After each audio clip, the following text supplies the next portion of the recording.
Olá pessoal, é um prazer estar com vocês aqui novamente. Meu nome é Augusto Guilherme e vamos continuar a trabalhar juntos a disciplina Teorias da Administração 2.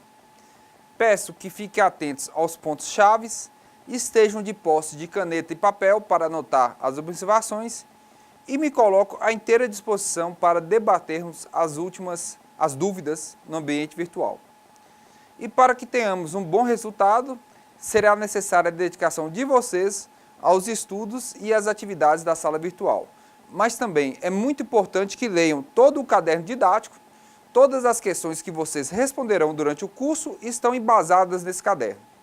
Vou utilizar os fóruns e as videoaulas para ir um pouco além da apostila. Beleza? Então vamos começar? Olha, na última videoaula falamos sobre gestão por função e gestão por processos. Depois discutimos as relações interorganizacionais e processos de convergência teórico. E por último, apresentamos para vocês Guerreiro Ramos, o nosso cientista brasileiro, que fala sobre o homem parentético. Estão lembrados? Agora nós vamos começar essa videoaula falando sobre o tema Sistema Administrativo e Mudança na Organização. A primeira observação que temos que fazer é que as organizações atuais estão em constantes mudanças, devido a mudanças internas e externas. Aí vocês perguntam, quais mudanças internas? Vocês concordam que hoje em dia os recursos humanos são bem mais capacitados do que os recursos humanos da Revolução Industrial? Nem precisamos voltar muito no tempo. Observem esse slide. Aqui temos o gráfico que fala sobre a evolução da escolaridade média dos países por países. Temos dois países envolvidos, que são Estados Unidos e Coreia do Sul. Em 1960, a população americana tinha uma média de 9 anos de estudos. Em 2010, chegou a quase 14 anos. Lembrando,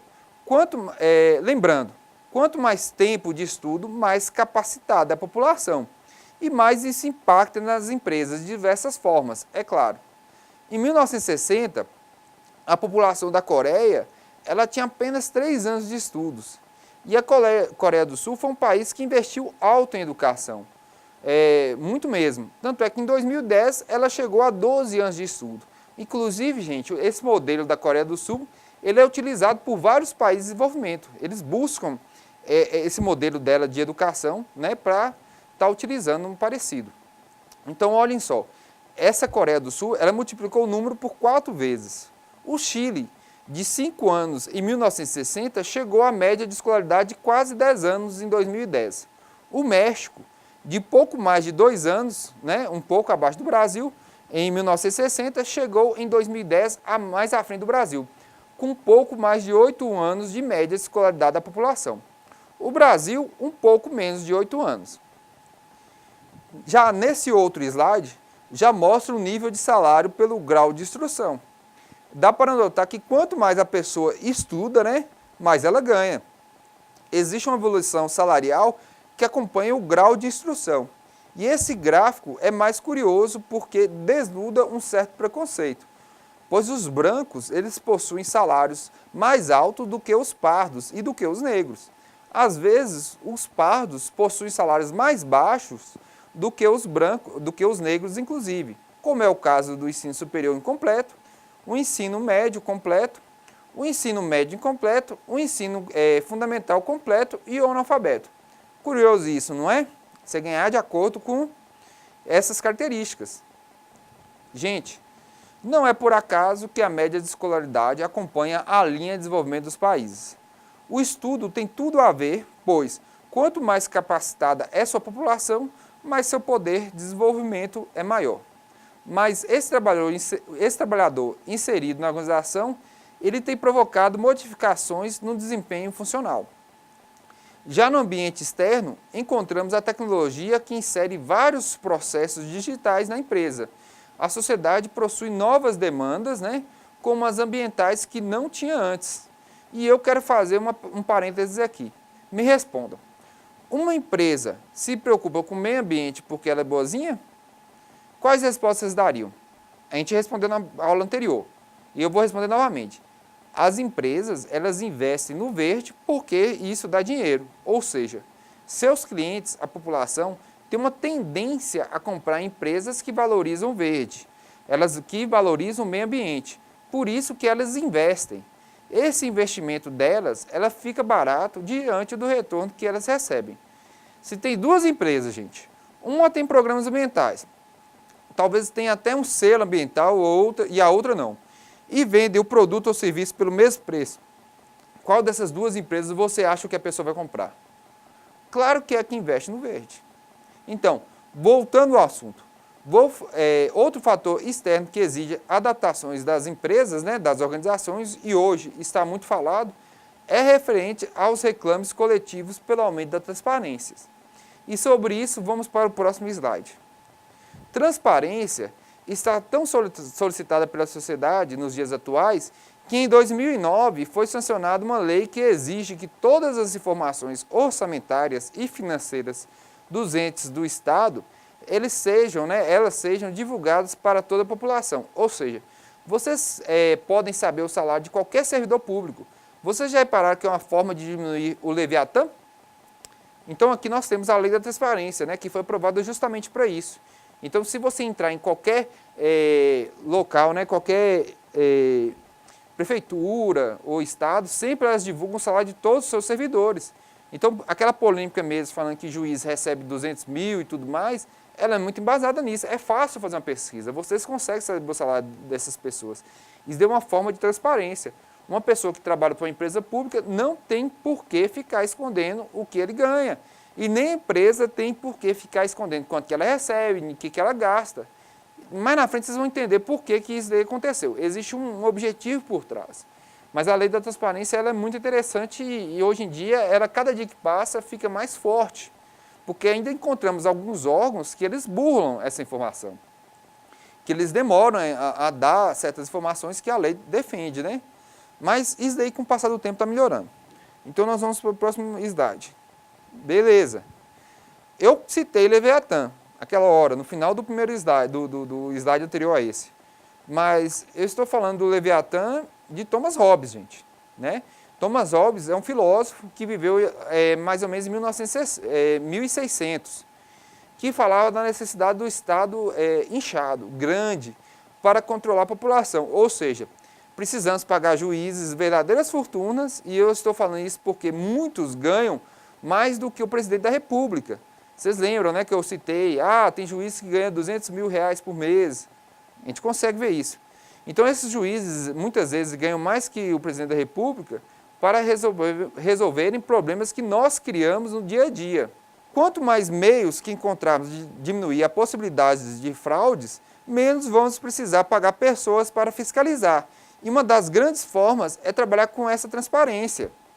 Então, por exemplo, gente, vamos pensar a questão do Leviatã, de Estado inchado. O Brasil, se a gente for parar para olhar, tem muitos juízes, né, paga muito bem para seus juízes, muito mais do que qualquer outro país do primeiro mundo. A polícia aqui, por exemplo, é muito grande, tem muitos policiais. Agora você vai, por exemplo, em outro país, você vai na Inglaterra, por exemplo. Lá passa uma falsa impressão que não tem fiscalização, né, que a sociedade ela já por si só se fiscaliza, né? Na verdade, existem muitos meios deles fiscalizar a sociedade e a sociedade por si só se fiscalizar, que eles são meios estruturados. Muitas vezes você chega numa loja na Inglaterra e não tem uma pessoa te observando, mas só que tem várias câmeras te gravando. E outra coisa, a pessoa que faz algo errado lá sabe que realmente ele vai ser punido. Não vai ficar essa coisa igual que no Brasil fica, né, sem punição, protelando, né, a punição da pessoa, ou mesmo tendo penas alternativas. Lá realmente eles punem. Então, como a punição realmente existe e as pessoas evitam fazer coisas erradas por causa disso, o Estado ele não precisa ser grande. Porque você não vai precisar de muitos policiais para prender muitas pessoas, porque não tem muitas pessoas fazendo coisas erradas. Você não vai precisar de muitos juízes para julgar, porque não vai ter muitas pessoas para serem julgadas. Você não vai precisar de muitas pessoas para fazer o Estado existir. Gente, se a gente parar para pensar, esse policial, juiz, esses tipos de empregos, eles existem só para atender certas inconsistências da sociedade. Se a sociedade fosse redonda, se a sociedade ela não praticasse crimes, né? Se as pessoas não tivessem brigas entre elas, não precisariam de policiais e não precisariam de juízes. Esse dinheiro aí poderia ser aplicado em outras profissões. Essas pessoas que trabalham nessas áreas poderiam estar recebendo bem em profissões mais produtivas, que trouxesse retorno para a sociedade, não de ficar resolvendo problemas entre uma pessoa e outra. Então, em sociedades mais desenvolvidas, esse inchaço da estrutura do Estado é menor. Ou seja, o Leviatã de Thomas Hobbes é menor. Ele não existe tanto. E isso economiza dinheiro. E isso faz você ter recursos para investir em áreas mais sensíveis, né? Em áreas mais necessárias. Por exemplo, para a educação, ou então mesmo para a inovação. Beleza. Mas esse não é nosso ponto. Mas reafirmo, essa transparência, ela não vem de graça. Ou vocês acham que a classe política que clamou por transparência, vocês acham que eles falaram assim, vamos ter nosso salário divulgado? Nada disso. Foi por pressão da sociedade. Ela que exigiu, cobrou, fiscalizou. Então, gente, a palavra atual nas organizações é mudança, que é necessária justamente para atender a esses novos arranjos internos e externos das organizações. Então, essa palavra, além de ser demandada, ela já está presente no discurso dos gestores. E esses são obrigados continuamente a revisar todos os processos das suas empresas para atender essa palavra, atender a novas demandas, atender a uma realidade mutável. Mas existem possibilidades de adaptação a essas novas realidades, inclusive utilizando ferramentas antigas, como, por exemplo, as funções administrativas de FAIOL, ou seja, o POCCC, que era prever, organizar, comandar, coordenar e controlar. Se lembram? Vamos revisar esse POCC rapidinho. POCCC. O P de previsão e planejamento, que é um processo consciente e sistemático de tomar decisões sobre os objetivos que a empresa buscará no futuro. Basicamente estabelece os objetivos e metas da organização e especifica o modo como eles serão alcançados. Temos o O de organização, que é considerado o instrumento de operacionalização do planejamento. É a estrutura organizacional que possibilita a transformação dos planos em objetivos concretos. Entende-se que é a maneira como a empresa coordena todos os seus recursos, tanto os humanos como os financeiros e os materiais, alocando-os de acordo com o planejamento. Temos o C de comando, que é a condução da empresa no sentido de atingir os objetivos visados. Ela está ligada à autoridade e ao poder. Trata-se de fazer com que os seus comandados executem o que precisa ser realizado, de forma clara e concisa, e de acordo com os desejos da alta administração. Temos o outro C, que é o de coordenação, que significa reunir, unificar e harmonizar todas as atividades e esforços visando o alcance dos objetivos previamente traçados durante o planejamento da organização. A implantação de qualquer planejamento seria inviável sem a coordenação das atitudes e esforços necessários por parte da empresa. E temos o último C, de controle, que é a necessidade de verificar se os procedimentos estão de acordo com as regras e os princípios da empresa. Trata-se de estabelecer padrões e indicadores de desempenho que permitam assegurar que as atitudes tomadas são as que a empresa precisa. Por meio do controle das atividades, é possível aumentar a probabilidade que tudo ocorra conforme as metas da organização. Gente, e dentre essas funções, talvez a primeira, né, a mais importante, seja a do planejamento. Ela é o norte dessa adaptabilidade exigida atualmente. Temos que lembrar que a gestão pode até buscar essas mudanças para se adaptar, mas muitas vezes o fator humano não está preparado para a mesma. Então aí entra a quebra de paradigmas, que a gente até citou nas aulas passadas. Segundo o UD, mudanças podem ser, quanto à natureza, mudanças estruturais, né? O organograma, funções. Estratégicas, mercado-alvo, foco. Culturais, você trabalhar nos fatores, estilos e lideranças. Tecnológicas, nos processos, métodos de produção. Relacionadas a recursos humanos, né? Pessoas, políticas e seleção.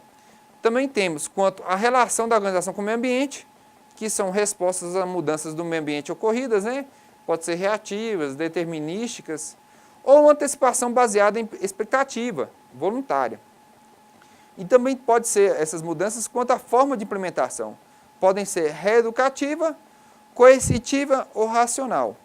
Segundo Herzog, algumas situações capazes de provocar mudanças podem ser classificadas em 3 categorias, com 3 possibilidades cada uma delas, tendo origem na organização ou no ambiente. A primeira, crises e problemas, por meio de dificuldades com a estrutura organizacional, incapacidade de atender às necessidades dos clientes ou mesmo restrição de recursos. Temos a segunda, novas oportunidades. A introdução de novas tecnologias, a introdução de novos produtos e serviços ou disponibilidade de novos recursos que a empresa não tinha antes. E temos a terceira, novas diretrizes internas ou externas, que é adequação a novas leis, às vezes uma lei muda, adaptação a novas estratégias corporativas e implementação de novos sistemas de controle. Então, com essas mudanças, surgem novos arranjos organizacionais, que podemos falar um pouco sobre eles agora. Vamos para o próximo slide. Parceria público-privada. Segundo o Ministério do Planejamento, Desenvolvimento e Gestão, elas são, abre aspas, uma das possibilidades disponíveis aos governos para a oferta de infraestruturas econômicas e sociais à população. Ele justifica falando que a experiência internacional oferece evidências no sentido de serem bons projetos de parcerias público-privadas eficazes para se obter o melhor uso dos recursos públicos, a entrega da infraestrutura no prazo e orçamento previstos e a operação mais eficiente das prestações de serviços e na manutenção dos bens. Uma das principais características das parcerias públicas-privadas que permite esses resultados é a adequada divisão dos riscos contratuais entre o poder público e o parceiro privado, a qual incentiva a inovação, a eficiência, o uso em nível ótimo dos ativos vinculados ao projeto e a gestão orientada à satisfação dos usuários.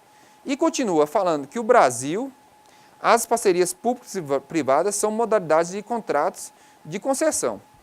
A Lei 11.079 regula as parcerias públicas-privadas no Brasil e incorporou diversos conceitos e experiências da prática internacional, tais como a remuneração do parceiro privado vinculado ao desempenho, a objetiva divisão de riscos e o fundo garantidor. De acordo com as leis brasileiras, as principais características das parcerias público-privadas são o longo prazo, que elas geralmente são contratos de 5 a 35 anos, o valor mínimo de 20 milhões investido, contratação conjunta de obras e serviços a serem fornecidos pelo parceiro privado e a responsabilidade fiscal pelo poder público. A lei traz a possibilidade de se combinarem a remuneração tarifária com o pagamento de contraprestações públicas e define parceria público-privada como contrato administrativo de concessão, na modalidade patrocinada ou administrativa. Na concessão patrocinada, a remuneração do parceiro privado vai envolver, adicionalmente à tarifa cobrada dos usuários, contraprestação pecuniária do parceiro público. A concessão administrativa, que é a outra forma, por sua vez, envolve tão somente contraprestação pública, pois se aplica nos casos em que não houver possibilidade de cobrança de tarifa dos usuários. Gente, como exemplo de parceria público-privada, temos essa reportagem que fala sobre a instalação de lâmpadas de LED em toda a cidade de São Paulo até 2021, que será realizada por uma empresa privada. O custo, gente, desse serviço ficará em 6,9 bilhões e a prefeitura irá pagar 28,8 milhões por mês para a empresa durante 20 anos. Vocês lembram que eu falei anteriormente que quando a empresa não consegue pegar tributos das pessoas, o ente da sociedade, da gestão pública que contratou paga? Então, nesse caso, seria isso. Esse é um grande exemplo de parceria público-privada na área de infraestrutura, em que a prefeitura resolveu um problema de iluminação, onde a LED irá trazer economicidade, e ela conseguirá trocar todas as suas lâmpadas sem investir o dinheiro total em um pequeno prazo. Imagina aí se a prefeitura tivesse que investir 6,9 bilhões de uma vez. Ela não conseguiria. Então ela contratou uma empresa, fez uma parceria público-privada com a empresa que fez esse investimento em um pequeno prazo. Então, resolver um problema, né, que vai trazer uma grande economia para a população. Beleza, vamos para o próximo slide. Agora nós vamos falar de uma coisa muito interessante, accountability, ou responsabilização. Esse termo é um pouco diferente, não é? Inclusive, ele é em inglês. Ele se baseia na constante transparência, princípios éticos e prestação de contas à sociedade civil. Então, nesse novo arranjo, a democracia ela passa de exclusivamente representativa e vira representativa e participativa. O governo tradicional muda para uma governança que se preocupa com esses princípios que eu citei, que levam à efetivação desse conceito. A accountability já não é mais tradicional, e sim social, pois é a sociedade que fiscaliza. A transparência ela acaba levando a essa fiscalização da sociedade. Até as comunicações governamentais se adaptam a esse meio, com maior lisura, quebrando barreiras. Essa imagem demonstra 3 etapas do accountability. Nós temos a primeira com um portal da transparência, a segunda com e-democracia, que é a aproximação do cidadão comum da participação de processos públicos, como por exemplo, como exemplo a gente dá o portal da Câmara dos Deputados. Ele abre, gente, um espaço para a participação da população, inclusive para fazer projetos de lei. Claro que de uma forma organizada e estruturada. Então você pode dar opinião nesses projetos. Você pode ir lá e dar alguma sugestão e tudo mais. Muitas vezes é aceita, e quando é aceita é até citado. E a última etapa seria a própria polícia comunicando com a população por meio do Twitter. Olhem que legal a que ponto chega a transparência. A aproximação da polícia com a população. O que isso gera? O que isso traz de benefícios? A gente está falando de uma polícia que está no Twitter, conversando com o povo. Enquanto aqui no Brasil ela é altamente reativa, né? Evolução da sociedade, hein? Nós vamos no próximo slide, que fala sobre o governo eletrônico, que além de promover o accountability, ele traz soluções para a agilidade da informação, para a comunicação rápida entre o governo e o seu cliente. Quem é o cliente do governo? Somos nós. Essa noção de cliente só está sendo respeitada agora. Antigamente éramos tratados como estorvo, como um mal necessário. O contribuinte para o governo era um número.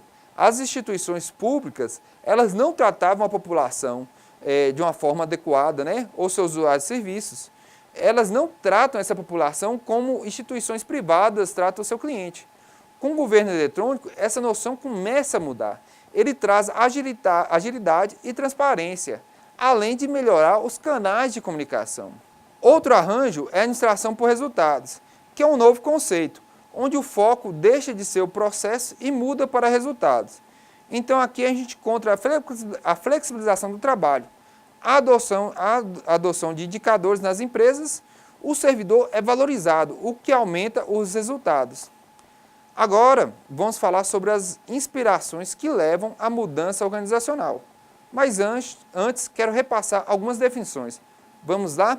Olhe o próximo slide. Esse slide, nós temos as definições teóricas de mudanças organizacionais. É uma adaptação de Lima e Bressan, 2003. Nós temos. Quais são essas definições de teorias de mudanças organizacionais?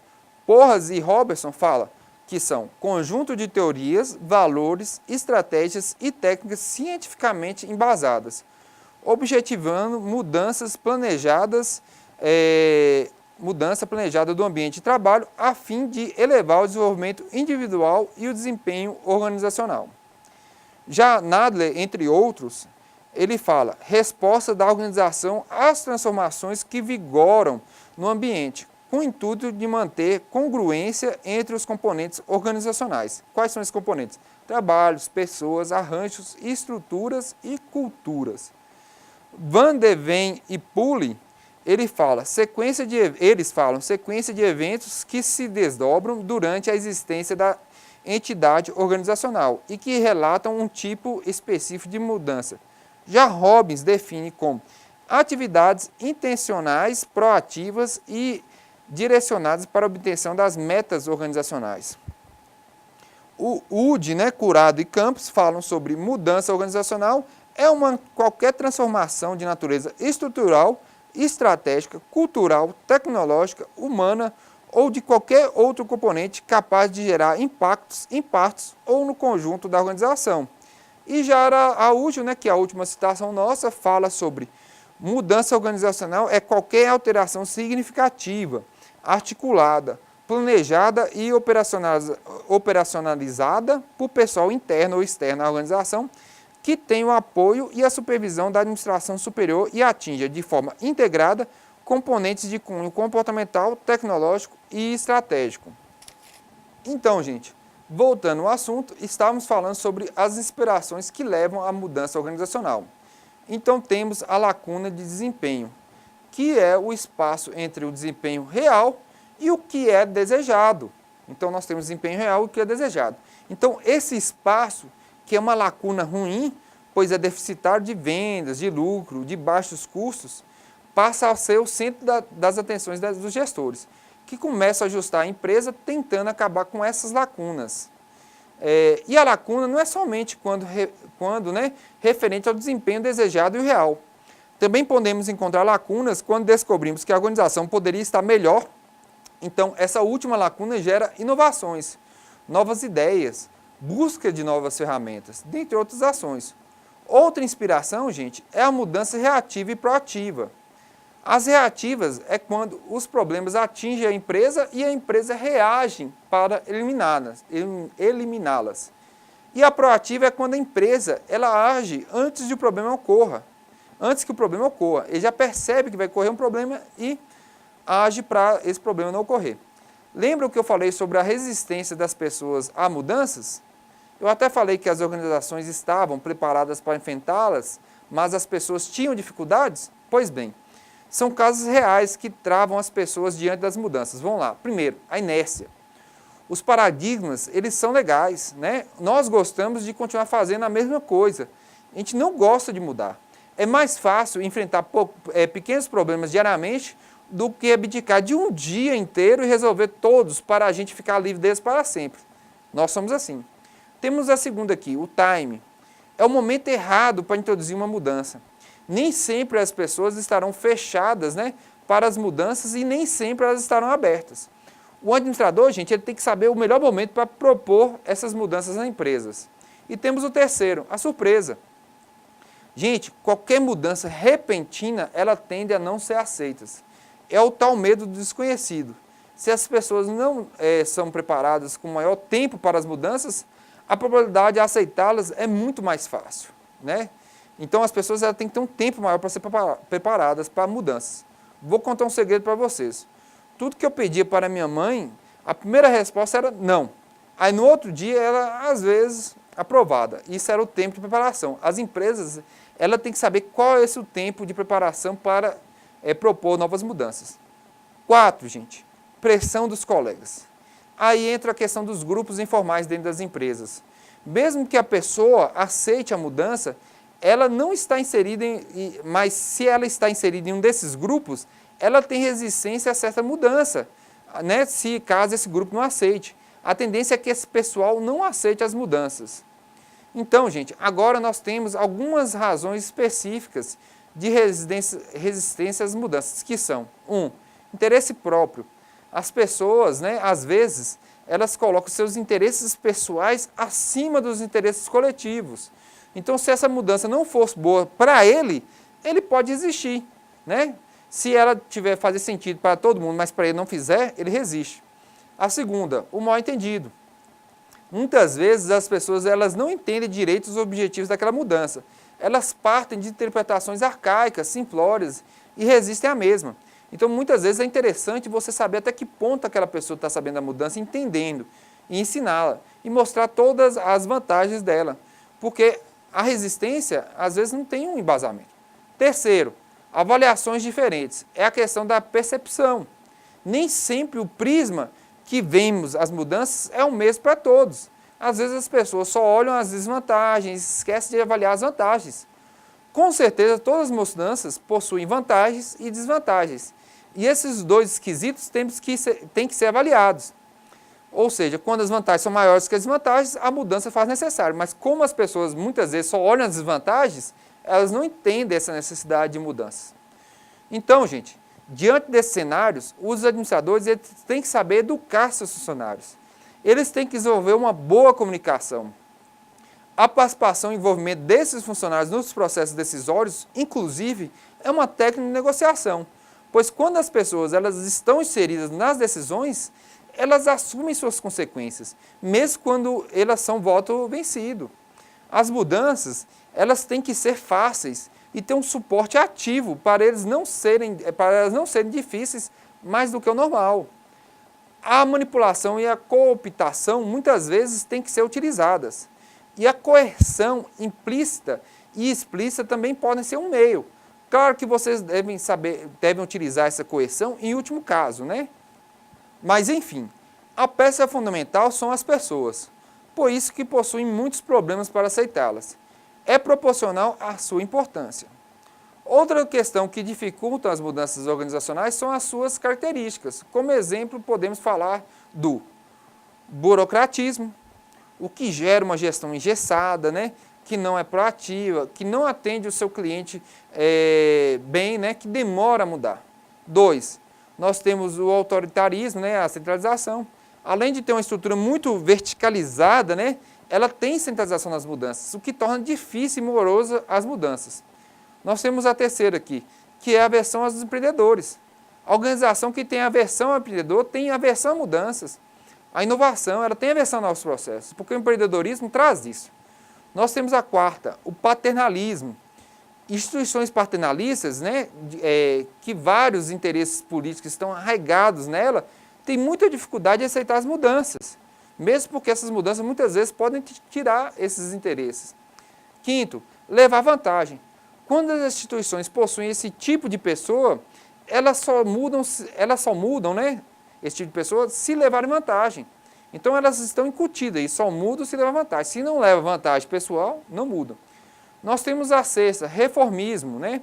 São instituições antigas, elas não aceitam o novo, elas não importam com a meritocracia, elas são antigas. Agora nós vamos para o próximo slide e vamos observar as diferenças diante das mudanças nas empresas públicas e nas mudanças das empresas privadas. Vamos lá? Nós temos aqui as características, né? Públicas, elas são empresas prestadoras de serviços. As privadas, o foco delas são hábeis na produção. As públicas, o comportamento das públicas é burocrático, né? O das privadas, internamente, é um comportamento eficiente. As públicas, elas são ineficientes no empreendedorismo, ela tem aversão ao empreendedorismo, ela tem aversão à inovação. E as privadas, elas são altamente empreendedoras, elas são altamente agressivas. As públicas, ela falta espírito de aventura, né? A própria estrutura trava esse espírito de aventura. Vocês lembram que eu falei anteriormente, né? Que nas empresas públicas, elas não tinham como trazer muito bem, por exemplo, um grupo de trabalho, ela não é empresa flexível, né? Então ela tem que, para atender essa flexibilidade do ambiente externo que exige das empresas, ela tem que trabalhar na questão do grupo de trabalho. Ela não pode mudar a sua estrutura, né? Já as privadas, elas são comprometidas na busca do lucro, com determinação. Então, se esse lucro demanda uma empresa flexível, ela vai ser flexível. Se esse lucro demanda uma empresa inflexível, ela vai ser inflexível. Ela não tem problema nenhum de um dia para o outro se adaptar ao meio ambiente, enquanto a pública não. Ela é meio travada, né? Beleza, agora nós vamos para o próximo slide. Esse slide aqui fala sobre 8 passos, né, para transformar uma organização. O primeiro passo, né, assegurar o sentimento de urgência, que é o quê? Examinar as realidades do mercado e da concorrência. Nós temos que ficar atentos a essa realidade do mercado e da concorrência. Esse é o ambiente externo que a empresa está inserida.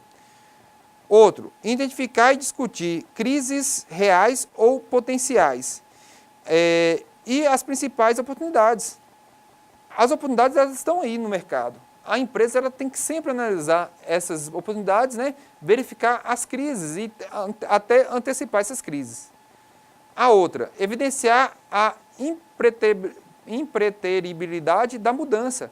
A mudança ela não pode ser adiada, né?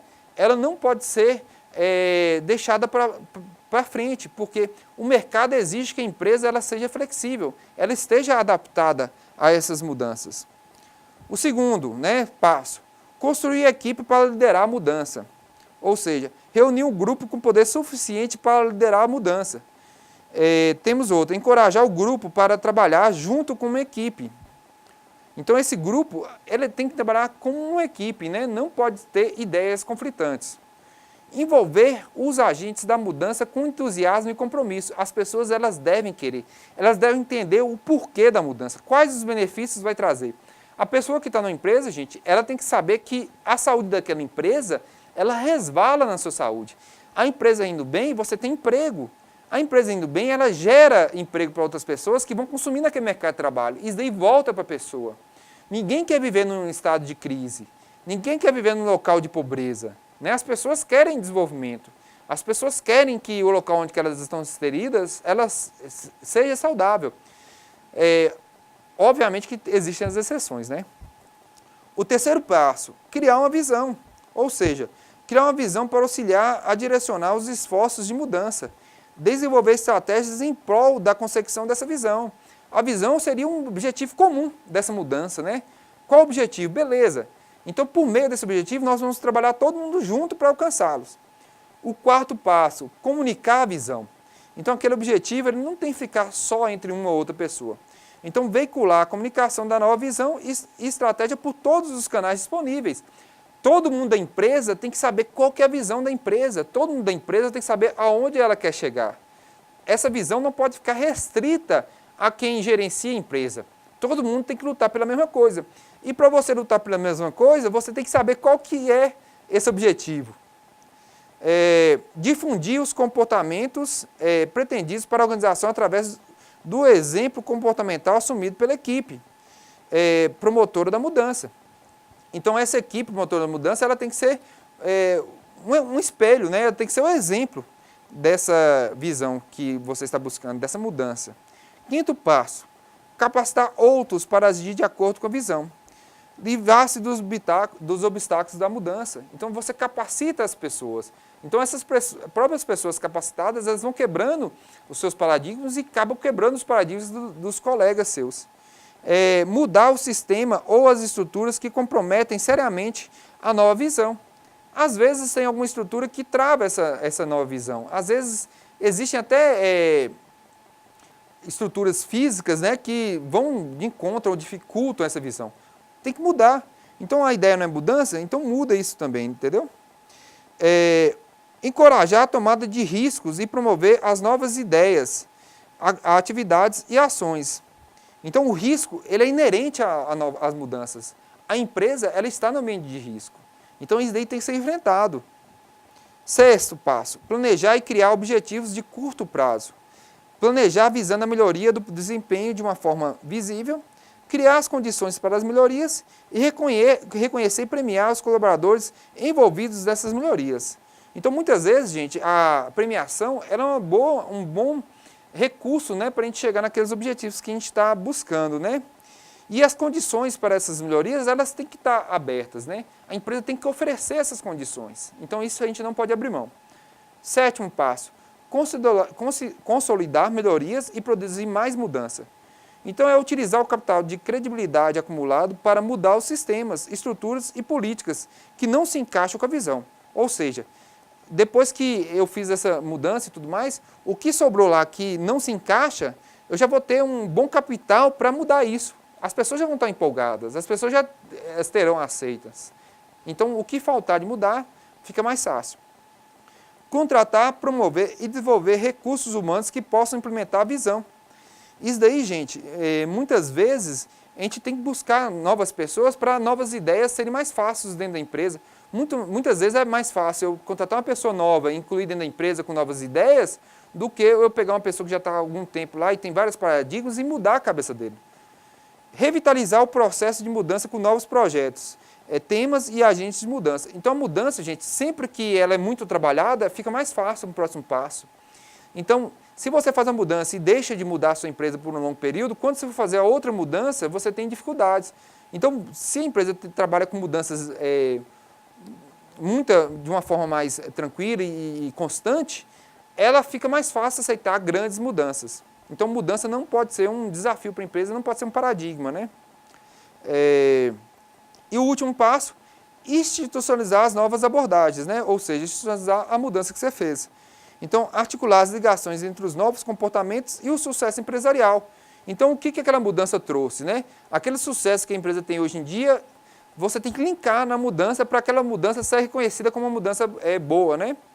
E desenvolver os meios para assegurar o desenvolvimento de lideranças e as suas sucessões. Então, a partir dessa mudança, você tem que trabalhar essa questão de liderança em cima dessas mudanças. E por último, antes de finalizar, gostaria de falar que as organizações públicas não sofrem tanta influência do mercado, que é um grande incentivador das mudanças. Pensem, as empresas toda hora estão preocupadas em atender seus clientes. Se um dia a maioria de clientes em uma empresa reclama de alguma coisa, o que acontece no outro dia? Há mudanças. Se eu tenho uma loja que vende salgado e meus clientes reclamam que o meu salgado está gorduroso, o que eles vão parar de comprar? Meu salgado. Eu nem espero outro dia. No mesmo dia eu já apresento uma solução. Agora pensem em um serviço público. Como podemos mudá-lo? A gente elege um prefeito. Não gostamos da atuação dele. Então temos que esperar 4 anos, mesmo que toda a população esteja satisfeita. A gente espera 4 anos para mudar. Tentem mandar um funcionário público embora para ver se vocês têm sucesso. Por mais incompetente que ele seja, é tão complexa a exoneração do mesmo que é quase impossível. Enquanto que nas empresas privadas, se o funcionário não está agradando o mercado, a única coisa que pode travar a demissão do mesmo talvez seja o custo financeiro. Mas quase nunca esse custo financeiro impede a demissão desse empregado.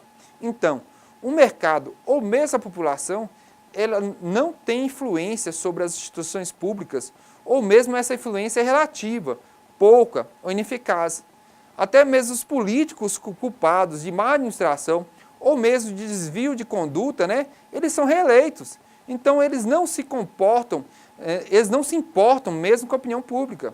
Outra questão que trata essas mudanças no setor público é a demasiada burocracia, que gera muitos setores de decisão. Como eu falei anteriormente, tenta entrar com um processo contra algum funcionário público. São tantas etapas, são tantos recursos que esse funcionário público ele pode fazer, aí sim que a burocracia se vulgariza. Ela acaba servindo como uma arma de morosidade. Sabia o que é a estratégia de algumas empresas para manter clientes? Vamos lembrar. Eu vou contar para vocês. Um banco, uma grande estratégia para o banco manter cliente é a burocracia. Vai no banco para você ver, encerrar uma conta para você ver o que acontece. Tem uma vez que eu fui no banco encerrar a conta, cheguei lá e tal, falou, não, o gerente que encerra a conta não está aqui. Aí eu fui embora. Aí passei uma semana, voltei no banco, beleza, você vai encerrar a conta, mas você tem que sacar o dinheiro da conta e deixar zerada a conta para a gente encerrar. Você tem que ir lá no caixa. Chego no caixa, uma fila muito grande. Aí eu fico o dia inteiro lá na fila do caixa, saco o dinheiro. Na hora que eu vou lá no gerente, o gerente já foi embora. Volto posteriormente. Aí fala, não, para você finalizar sua conta, a gente tem que entrar com pedido, aí você volta aqui no outro dia. Aí eu vou entrar com pedido lá, para baixar no sistema. Aí no outro dia eu volto e consigo zerar a conta. Ele coloca tanto etapas, né, nesse processo que você acaba desistindo. Vou continuar com a conta que é menos trabalhoso do que eu acabar com a conta. Outro grande exemplo, né, são as empresas de telefonia. Tenta acabar com um plano seu para você ver. Eles não podem nem responder quais os passos, né? Se você está atendendo no call center, a pessoa que trabalha no call center, ela não pode responder quais os passos que você tem que fazer para finalizar a sua conta. Né? É tão complexo, é tão burocrático você acabar com a conta sua, que é uma forma de manter o cliente. Mas só que no caso das empresas, dessas empresas, é uma forma intencional. No caso das empresas públicas, talvez tenha alguma intenção por trás, né? Mas elas são burocráticas por natureza. Pois bem, os órgãos públicos também utilizam essa estratégia, né? Em vários setores para vários fins. Não podemos esquecer dos concursos públicos, gente, que efetivam os funcionários e, de certa forma, deixam os mesmos acomodados. E muitas vezes resistentes a mudanças. Então, aqueles mesmos mecanismos de coerção nem sempre funcionam aqui, pois eles sabem que, se dificilmente serão mandados embora, isso não vai impactar no seu salário. Raramente a população pode deixar de utilizar aquele órgão público. E mesmo se deixar de utilizar, o salário do funcionário ele não diminui, gente. Se você para de utilizar tal, por exemplo, tem uma faculdade, para de ter alunos, o professor continua ganhando do mesmo jeito. Eles alocam o professor em outro lugar. Então, mesmo se um órgão acabar ou diminuir sua atuação, o máximo que acontece com o funcionário é uma troca de instituição. Porém, esse panorama, aos poucos, está sendo mudado.